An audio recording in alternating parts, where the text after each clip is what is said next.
Hello, everyone. If you like what I'm doing here, please consider subscribing, liking, and commenting. It would really help the channel out quite a bit. Thank you very much.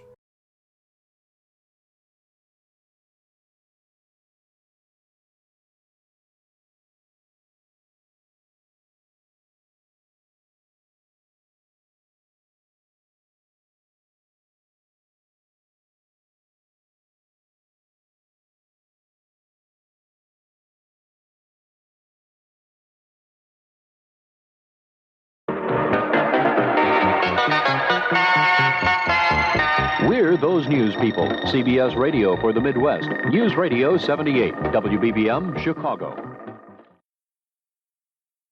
The CBS Radio Mystery Theater presents...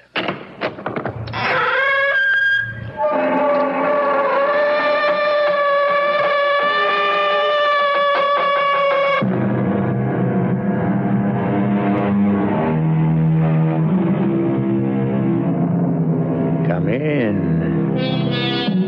Welcome. I'm E.G. Marshall. Many of the tales I bring you could be called Gothic. This has become an umbrella word to cover so many things. The true Gothic was a story about horror beyond belief.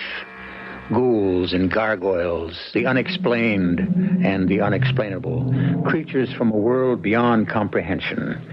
But my favorite Gothic tales are the ones which only seem to borrow from that world. Stories in which the explanation lies in this mundane one we occupy. Gothic mysteries, perhaps they should be called. This is one of them. So, the drawbridge still works, Jason. As you see, Master Ted. Hey! Up there, boys. I wonder what it'll be like. Marooned on an island once the bridge is taken away. Jason, if you knew Miss Barkley was coming, why wasn't the bridge left in place? It's never left in place except when it's used. For what? To keep the public out? Or shut the family in?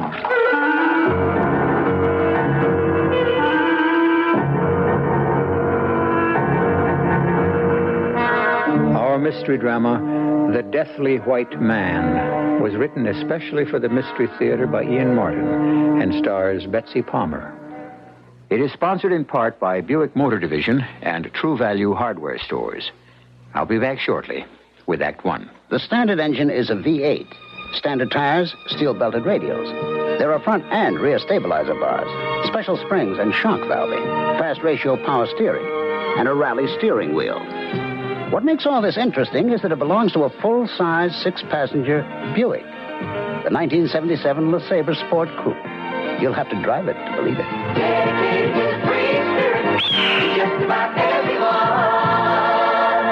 I'm Sylvia Porter, and if you read my daily newspaper column, you know how hard I try to help you stretch your dollars. Now I'm trying even harder. For my #1 bestseller, Sylvia Porter's Money Book is in paperback. In it, you'll find all you want to know about money, how to earn it, spend it, save it, borrow it, invest it, use it to better your life. Buy Sylvia Porter's Money Book now. It's a super value. Sylvia Porter's Money Book, now an Avon paperback. The following is a paid political announcement. I'm Jimmy Carter. The problem isn't 6.5% inflation. That's just something written on a piece of paper. The problem is, how can a family pay those grocery bills and keep up with the mortgage and taxes and pay for a college education when the time comes? People work hard, and they should be able to count on keeping what they work for. I've traveled this country, every part of it, to see things for myself. And I'll tell you what I've seen. Workers with 2 jobs to make up for their disappearing income. Homes run down, property taxes skyrocketing, hospitals closing, and welfare lines growing. Enormous waste. Unbelievable mismanagement of our money, our hard work and our savings, thrown away by a faraway, unconcerned bureaucracy. I want a chance to give back to you the security and the hopes for tomorrow that inflation is stealing from you. With your help, we can do it. You can depend on it. Paid for and authorized by the 1976 Democratic Presidential Campaign Committee, Incorporated.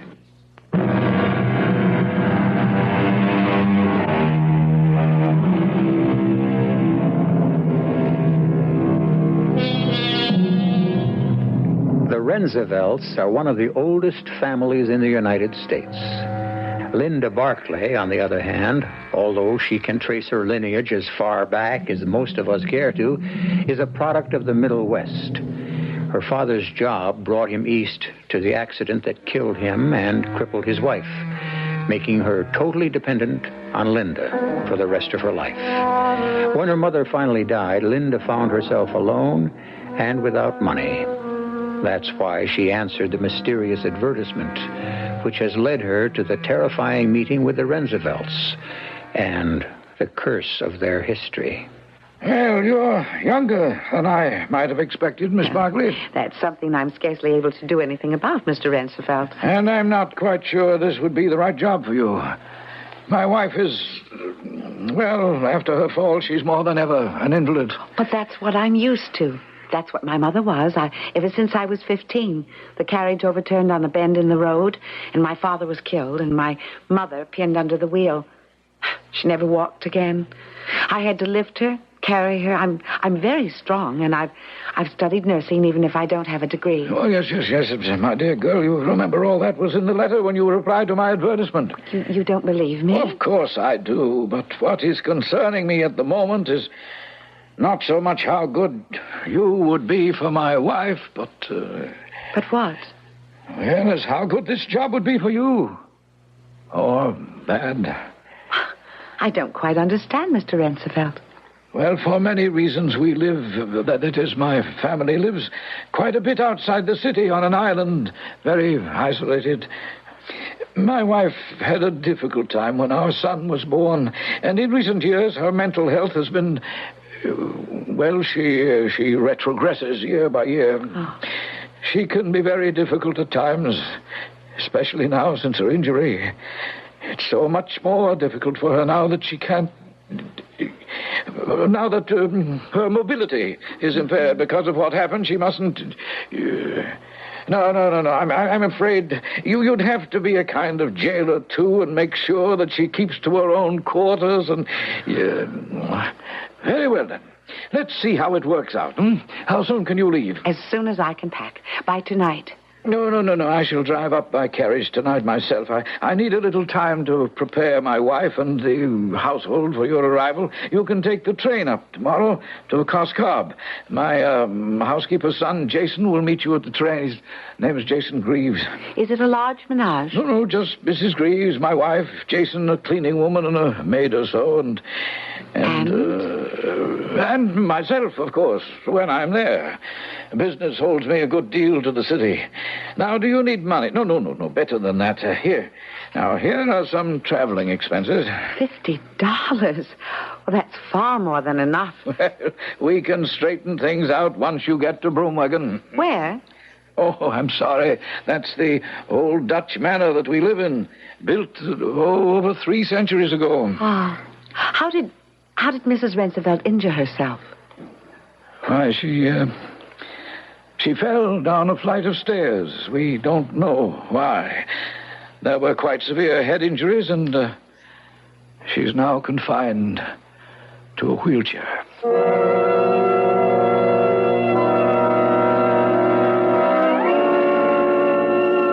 Was it the way he said it? Was it just my imagination? Or was it some extension of a secret knowledge that he didn't want to reveal to me? For just a fleeting second, I had the feeling of rat feet scampering through dark and dank cellars. And so it was, on the following day, I found myself on the wheezing, puffing, somehow very self-important New Haven train on the way to Coscob. I beg your pardon, is this seat taken? Oh, no, it isn't. But the coach isn't very crowded. You consider me a masher? Well, after all... You don't know the New Haven. How quickly the coaches fill up. In no time, we shall be at 125th, and then in quick succession, St. Mary's Park, Tremont Avenue, Bruckner Boulevard, Pelham Parkway, and 100 others I might name. And each station, pouring onto the train, the flotsam and jetsam who are fleeing the city. And your endeavor, since the car is practically empty at the moment, except for us, is to protect me from this possible flotsam and jetsam. Not at all. I just happen to think you're the most attractive woman I ever remember seeing, and I'll happily make up any excuse to sit with you. Well, I really can't think of one that's good enough. No, come on. How far are you going? Not nearly so far as you might like. Coscop. Well, now there's a coincidence. The same stop as myself. I'm on my way up to,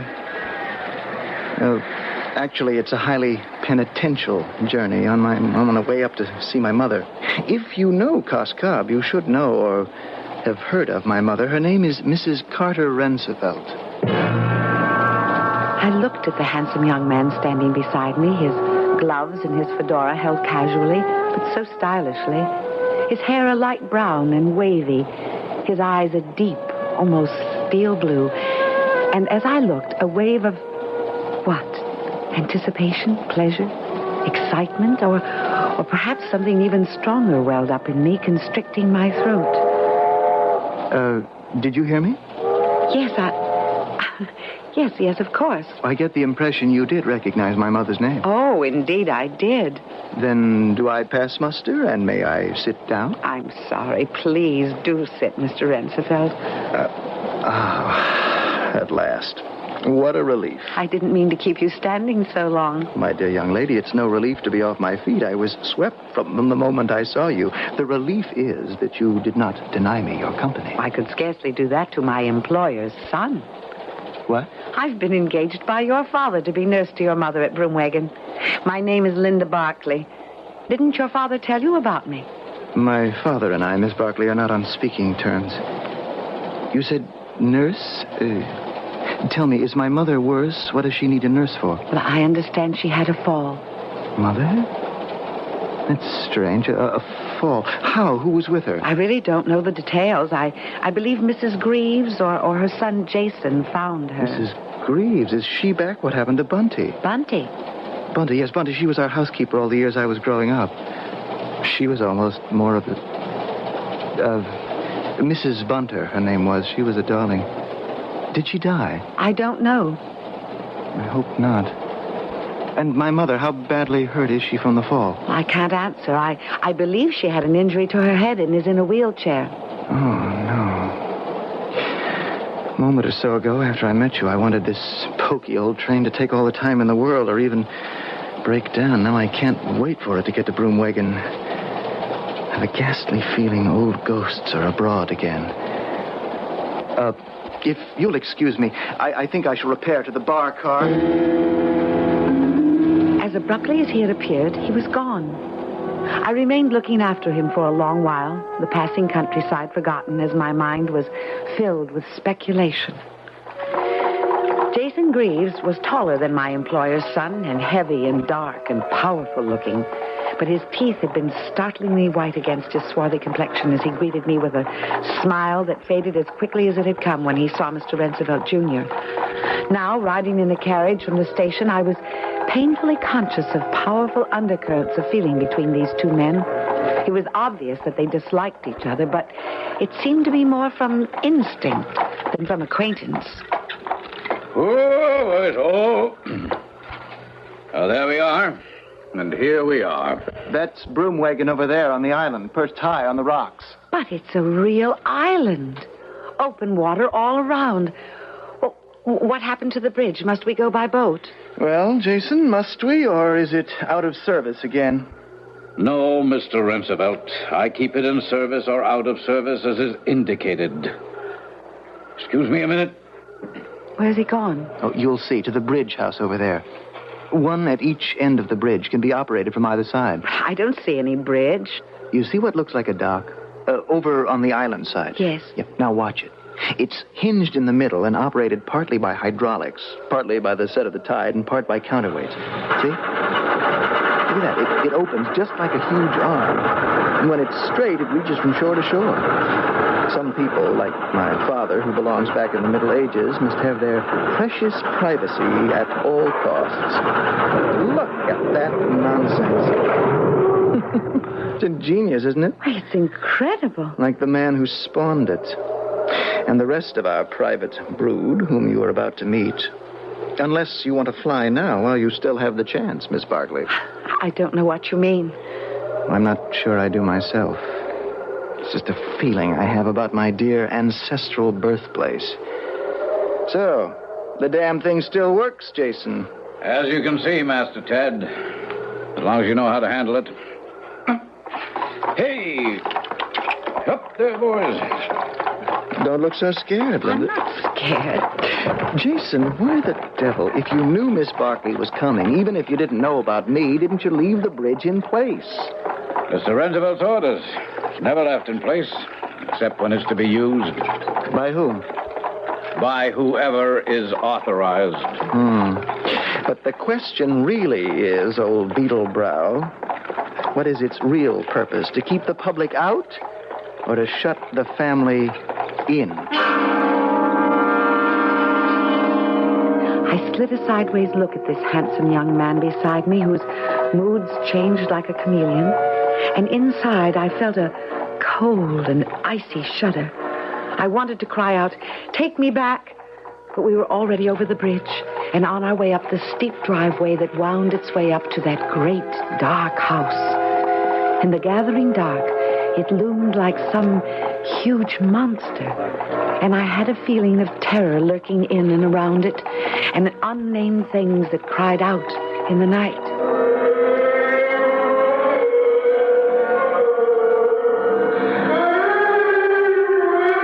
Things that I was to hear and see, but it was too late to turn back.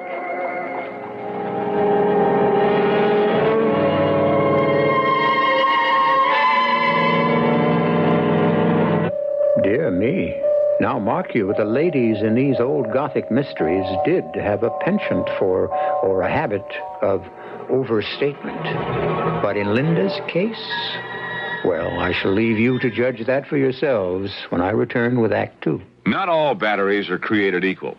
Some last a lot longer than others, like the unequaled ever-ready alkaline power cell batteries from your nearby True Value hardware store. Hi, Pat Summerall here with the details.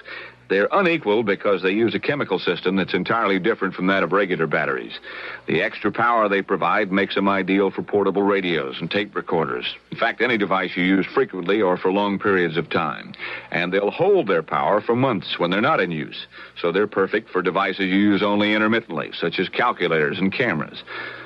True Value hardware stores offer ever-ready alkaline power cell batteries in popular C, D, and AA sizes, so you'll get power you can depend on with the battery that was created more equal than others.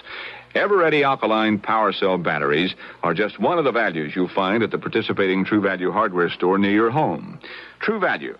Remember, more than just a name, it's their way of doing business. Just tell them Pat Summerall sent you.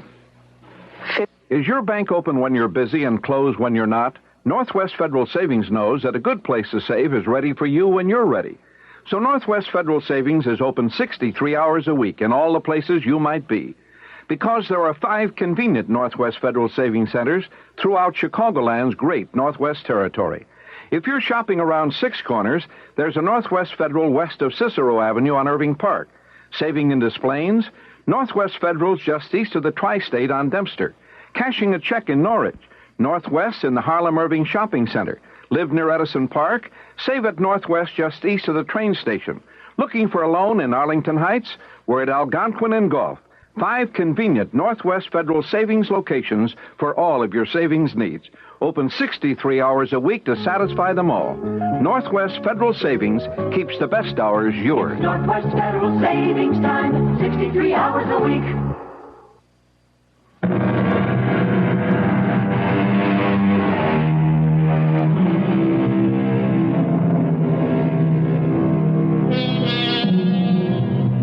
One element is never missing from all true Gothic tales: the house. That gloom-shrouded mansion in whatever special guise it appears. Broomwagon.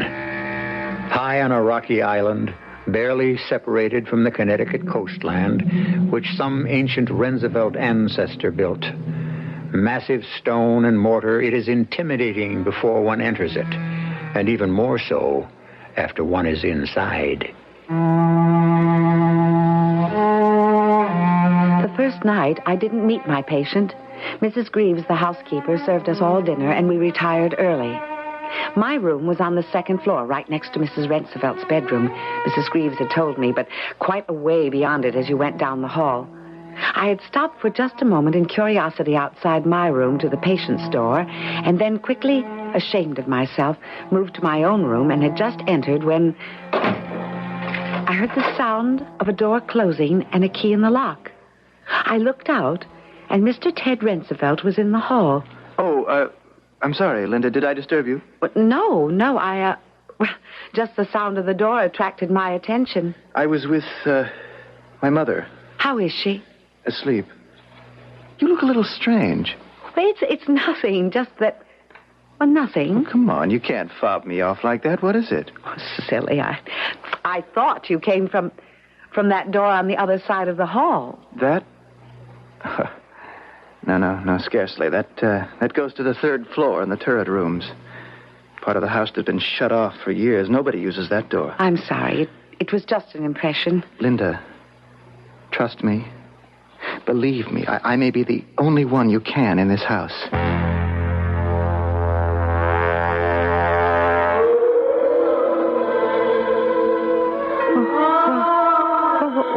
What is... Oh, it's a dream. That's all a dream. I remember waking up that first night at Broomwagon. Somewhere far away as from another world, and yet I knew it was in the house.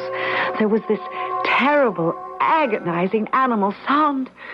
Alone in that strange, dark room with the massive oak chests and the high, ornate wardrobes pressing in from the walls, I could feel the panic, bitter as bile in the back of my throat. But either it was a nightmare, or I was worn out from excitement and the long journey, for suddenly it was morning, and the sun was streaming in. Oh, mercy, child, you startled me. Oh, you're up early, surely. Well, I couldn't sleep. Why? Oh, the excitement in a new place, I suppose. You know, new surroundings. Oh, is that all? What more should it be? You didn't hear anything? What sort of thing? Oh, anything out of the ordinary. Well, I was half asleep in the middle of the night, and I heard I don't know how to describe it, even if I really did hear it. Oh, it was probably a bad dream. This musty old house produces a lot of sounds. Perhaps it was the madam. No, it sounded farther away than that. Oh, you can't rightly tell. It's echoey, like a tomb. You never know what you're hearing or where it's coming from. Well, I have coffee on and bacon frying. Will you have eggs? Just some juice and coffee and toast is enough for me. Stomach a little queasy, huh? Yes. Well, I'm not surprised. Look, this is no place for a girl like you. Pick up your skirts and run while you have the chance. While she has the chance for what, Mrs. Greaves? Oh, I didn't know you were there, Master Ted. I'm sure you didn't. Because weren't you advising Miss Barkley to get out of here before she's even found out what the job is all about? Oh, not exactly. Oh, but you've seen your mother. It's a very difficult job for a young girl, and Whatever you want, Mrs. Greaves, I want her to stay. And my father's engaged her. You and your son are the ones I'm surprised to see back here. Well, it's where I belong. I'll know better about that soon. Come on. Let's have breakfast. While you're getting it, I'll take Linda up to Mother. Shall I bring up Mrs. Rensevelt's tray? No, Linda can come and get it when she feels like eating. If, you wouldn't mind, Linda. Oh, of course not. It's why I'm here, to serve her. The only good reason I can think of why you should be. Come on. Let's go meet the lady.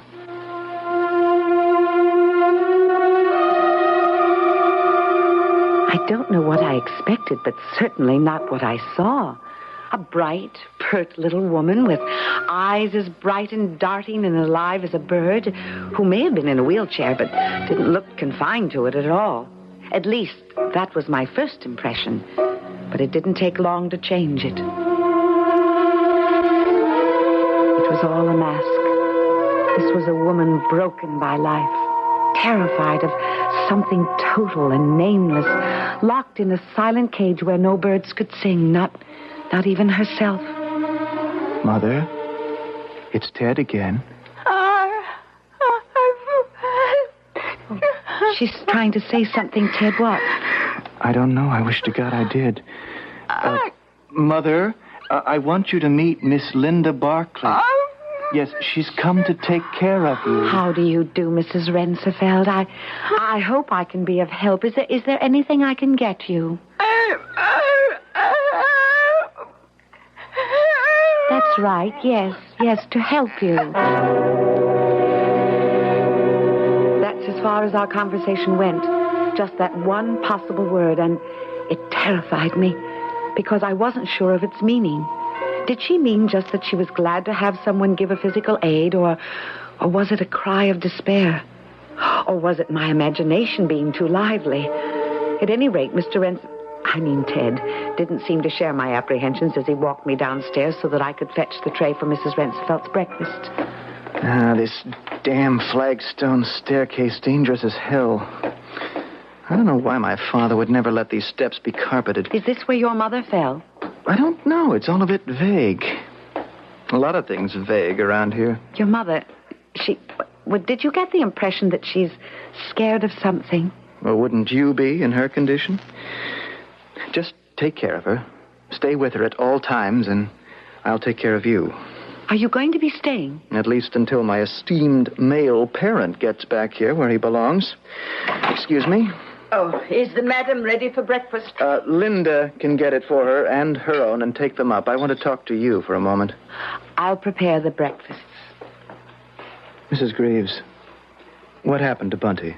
Why, she was a very old woman after all, Master Rensefeld. She just died. How? Well, in her sleep. We found her dead in her bed. We? Who is we? Well, actually, it was Jason. Jason? How could he find her? What was Jason doing here? Well, your father had been nice enough to hire my son for general work, you see, and he was living in. Well, one morning, Bunty wasn't up bright and spry as usual, so he went up to her room, as I know the story, for of course I wasn't here, and there she was, laid out, sweet and restful, but quite dead. I wish I'd known. It was quite a shock to me to learn it this late. Oh, but I thought you did. Jason said you were up here the very night she died in Cascab. Oh, I was, but the damn bridge was sewed up tight. I couldn't seem to attract anyone's attention, so I had to go back to New York. Oh, well, didn't your father tell you? My father and I haven't talked since... Yeah, perhaps you're right. I suppose family skeletons are best left in the closet. Except... Except what? They ought to be kept in the family and not involve any more people than already have to live with them. I couldn't help overhearing most of the conversation, and especially that last. For while I kept myself busy at the stove, my eyes glued to making toast and eggs and so forth, I was only too aware that Ted's eyes, at least, were looking towards me. What is it they're all afraid of, I kept thinking to myself. Not only then, but through the rest of the day and the days that followed. Until a special night. Not so much later when I woke up in my own bed hearing... Nice. What? What is it? I saw you walking the garden. Help me.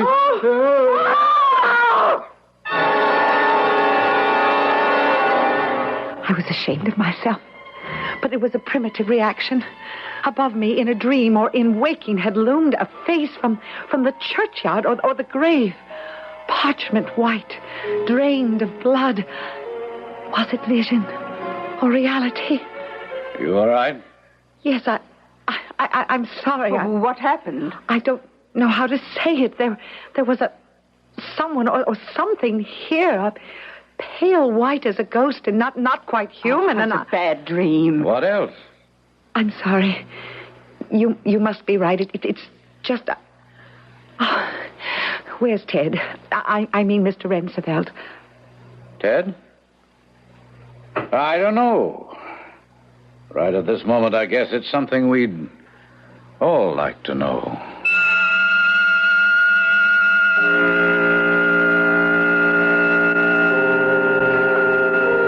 So there we have it. The basic of the Gothic premise.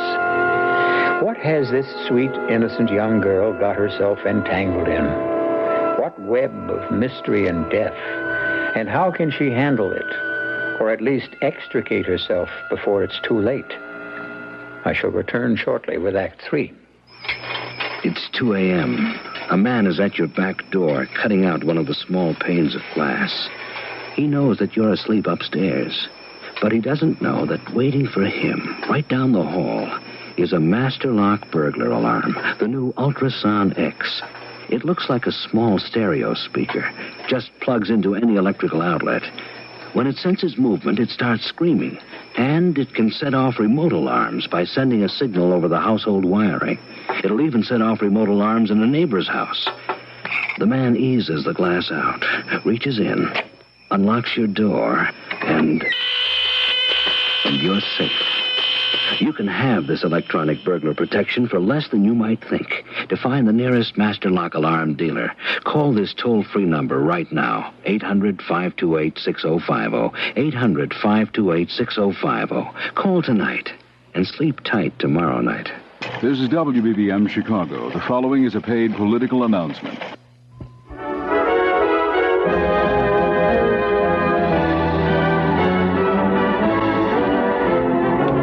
A Oxisco County recorder, a businessman engineer with technical experience and ethics you can cheer. He will modernize that office and keep our records clear. Photo A Oxisco County recorder, a businessman engineer. You deserve a full-time professional recorder of deeds in Cook County. This important office has been virtually neglected for the past 16 years. Casimir Oksas, as your recorder, will be dedicated to serving the public efficiently without favoritism using modern, business-like procedures. Restore political balance to Cook County government. Vote Republican. Elect Casimir Oksas, recorder of deeds, on November 2nd. Preceding announcement paid for by the Oxis for Cook County Recorder Committee, Vincent Kachinskas, Treasurer.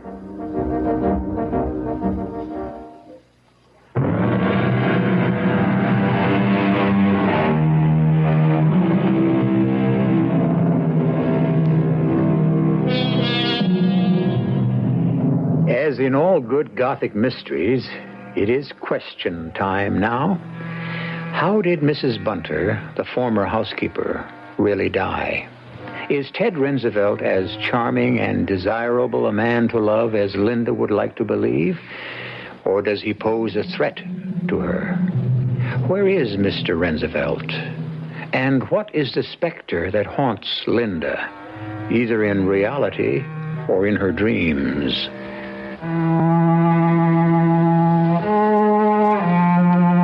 The following days were the strangest of my life.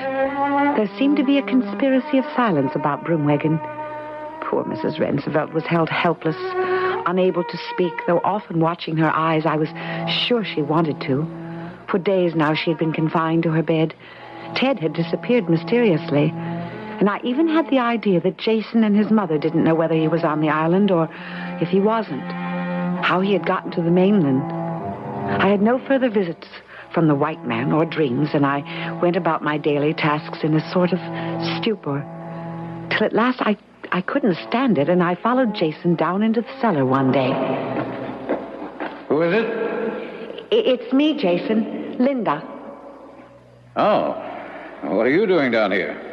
Nothing. I just wanted to talk to you. Did you have to follow me to the cellar? No, but I haven't had a chance to see you alone, and I was curious.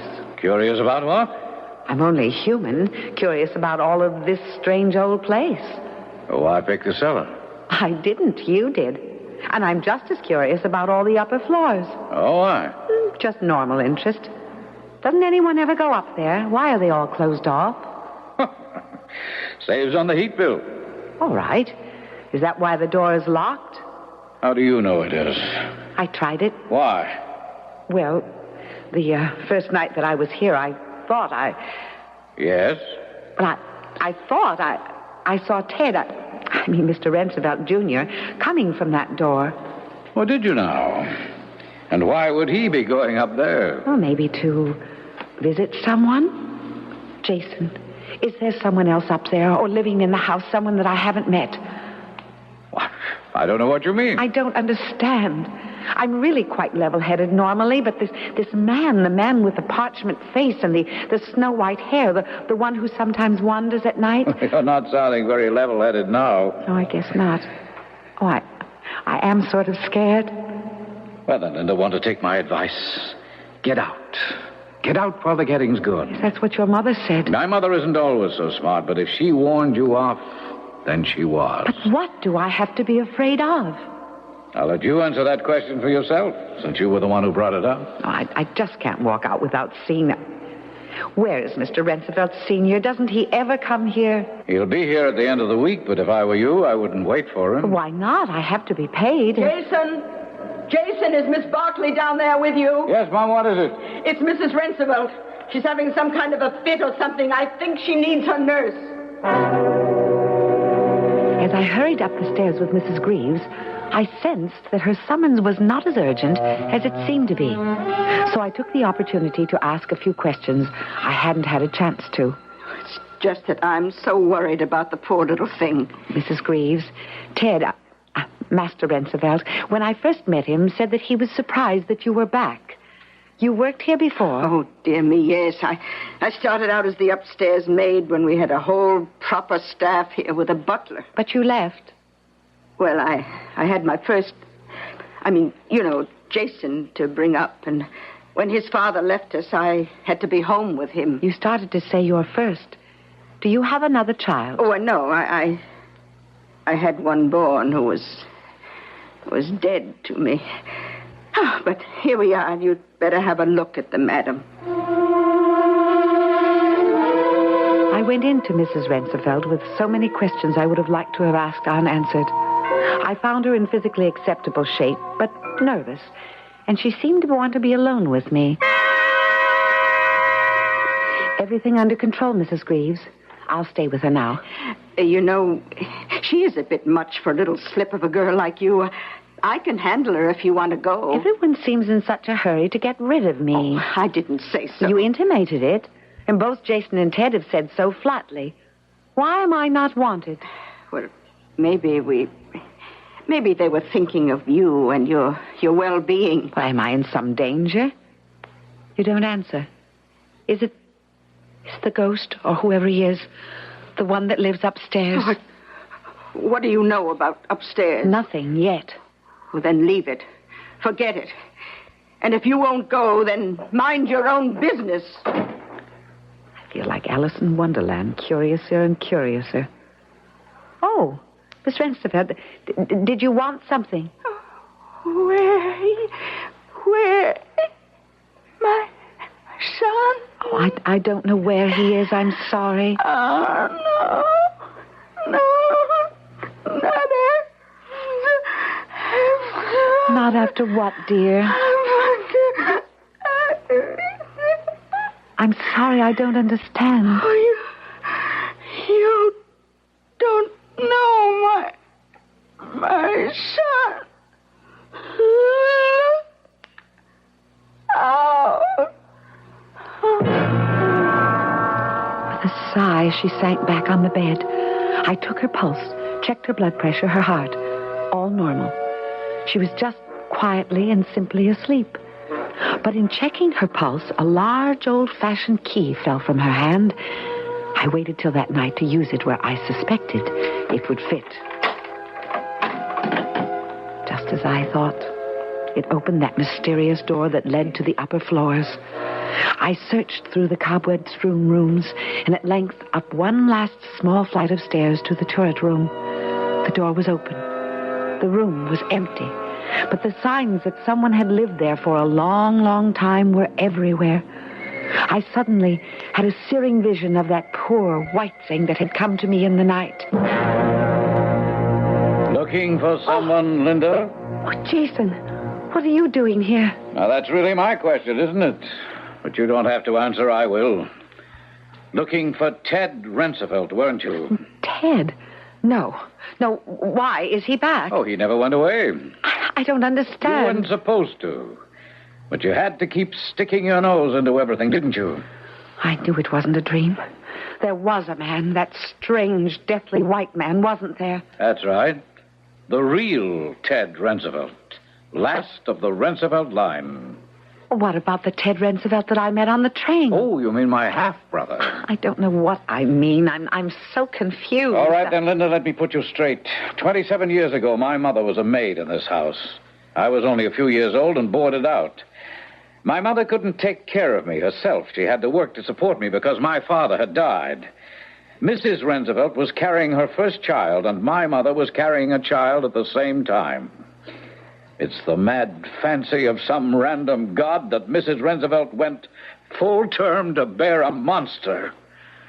While my mother had her child early, and he was perfectly healthy. You mean that strange white man is actually the real Ted Roosevelt? That's right. And the child my mother bore became the Ted Roosevelt you find so irresistible. But how? Oh, my dear, given most of the money in the world and proper isolation, anything can be accomplished. My half-brother simply replaced the idiot, for a price, of course. And the other child? Should have been strangled at birth. But Mrs. Roosevelt wouldn't hear of it, so he was hidden away. Hidden away? To molder into dust in this prison here? Oh, the poor man. No wonder he's as pale as a ghost. But what's happened to him? What have you done with him? Just moved him to the cellar, nearer the scene of action. And besides, he'd grown much too crafty about escaping from upstairs. Well, now, what do you mean, the scene of action? It's all coming to a head, my dear. It's too bad you had to get involved. I told you to get out. However, it doesn't matter now. It'll all be over by tomorrow night. What will all be over? Come along with me. I'm taking you to the cellar to join some friends. No, I don't want to go to the cellar. I could lock you there bodily, but why make the effort? Alive, I'd have to fight you, and dead, your only weight. Oh, yes, Linda. There is a Santa Claus who brought me this for Christmas. It's a gun. Oh, now, don't make me use it, please. Obediently, I descended all the stairs from the turret room to the cellar, and then deeper to the sub-cellar. There was a big cave there with a harbor that looked out to the sea, and a large motor cruiser was moored at a deep-water dock deep in the cave, almost directly under the house. There were some men in the cockpit, and one heavily bearded one who slung himself ashore with an easy cat movement and came to us. We've got too much writing on this to take any chances. Take the girl and put her with the others. The man with the beard took me to a door, opened the bar, and shoved me in. It was sort of a marine storage room, windowless with no way out except the door. And I was not alone. With me was that deathly white man and Ted, the man I knew as Ted Roosevelt. Good Lord, Linda, they've got you too. Why? Why you? And... Yes, poor gentle thing. He doesn't understand what's happening. But what is happening, Ted? Oh, I don't know where to begin. Jason's been blackmailing my father. Well, the man I always thought was my father till I uncovered the family secret. And when you found it out, he made you a prisoner? The world's prize sucker. I came home to verify some suspicions I've had for years and was careless enough to let my mother, my real mother, Mrs. Greaves, put some knockout drops in something I drank before I went to bed. I woke up here with my, what is he, brother in misfortune. The poor thing. How could anyone hurt him? How could anyone hurt him more? But, Linda, he has less to worry about than you and I. We've got to get out of this. What do we have to worry about? My father. What? The man who wants to think of me as his son. Can you imagine this nonsense? This rage for immortality. This crazy passion to have the line carried on as if we were an ancient line of kings. Carter Roosevelt, above anything else, must have an heir to satisfy him. And it can't be this poor creature. Want to go home? Shh, now you will. But you are his heir. How can Jason hope Don't you see it, Linda? Carter Roosevelt is a very rich man. He's on his way here with a ransom to free me as of this moment. But that doesn't work. I mean, even if he pays it, the whole idea of kidnapping, extortion, whatever you want to call it, is that the criminal has to be anonymous. Now, if everyone knows it's Jason... Then everyone who's a witness against him, including the old man, can't be around to testify. Well, that means all of us. How? That's how I got caught and put away. You see, he has this whole place mined. He can blow Broomwagon sky high with one touch on the button. And he has his ship standing by to escape on. Well, how do we stop him? Oh,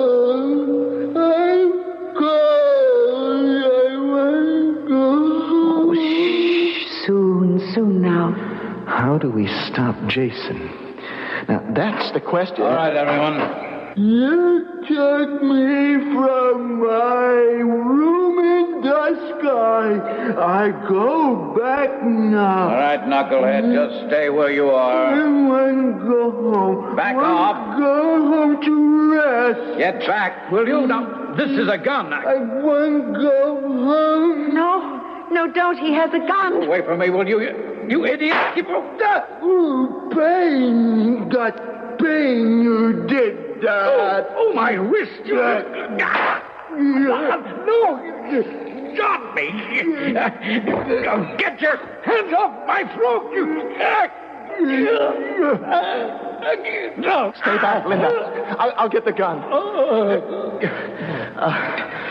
Linda, are you all right? Yes, but he's still choking him. Get his fingers off Jason's throat. I can't. They're locked tight. Well, it won't make any difference. His pulse is gone. I guess that poor white man didn't know his own strength. He strangled him? Partly. But first, I think he broke his neck. Well,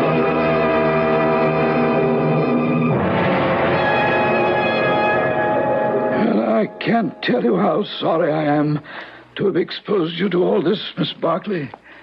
When I hired you, I had no idea. Please, Mr. Rensenfeld, don't worry about me. Yes, thanks to my adopted son and you, and good luck, I have few worries anymore. Jason is dead, his gang dispersed, and my poor unfortunate son is better off dead. For the first time in 27 years, my wife can know a little peace. Now, my dear, what can I do for you who seems to have been a lucky charm in return? Well, let me ask that question, Dad. Linda, I wanted to ask it the first day on the train. Will you marry me?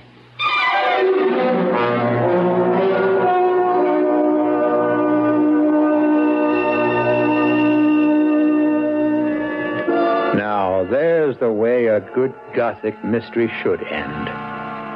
The right people are alive, the ghosts laid to rest, and the heroine ends up by marrying the hero. Old-fashioned? Perhaps. But aren't we all looking back a little these days in the hope that the ones ahead will be a little more like the days gone by? I'll be back shortly.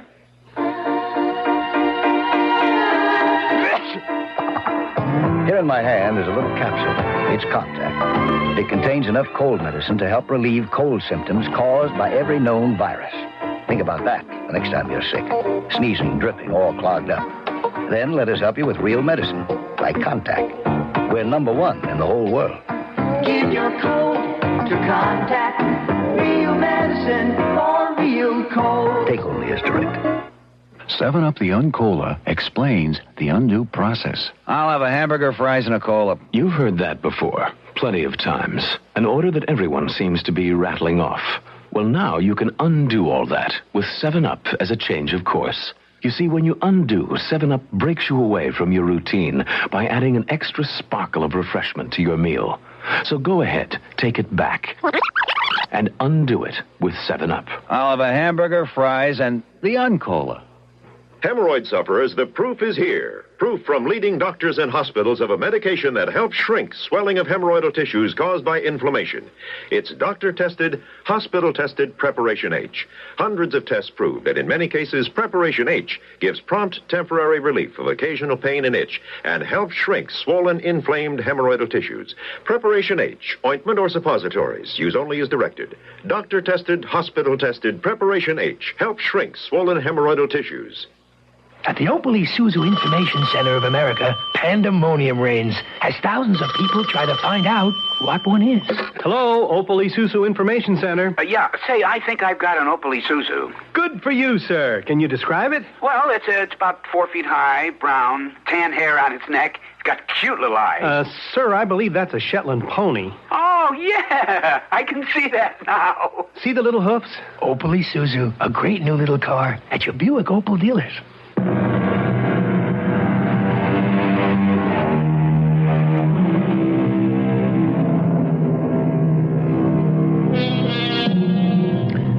Perhaps the guilt and the long agony of knowing she had concealed her real son brought freedom to Mrs. Roosevelt.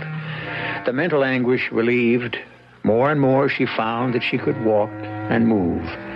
She and Mr. Roosevelt Sr. travel a good deal now.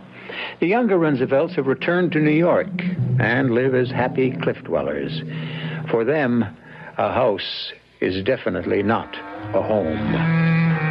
Our cast included Betsy Palmer, Russell Horton, Bryna Raeburn, and Ian Martin. The entire production was under the direction of Hyman Brown. Radio Mystery Theater was sponsored in part by Contact, the 12-hour cold capsule. This is E.G. Marshall inviting you to return to our Mystery Theater for another adventure in the macabre. Until next time, pleasant dreams.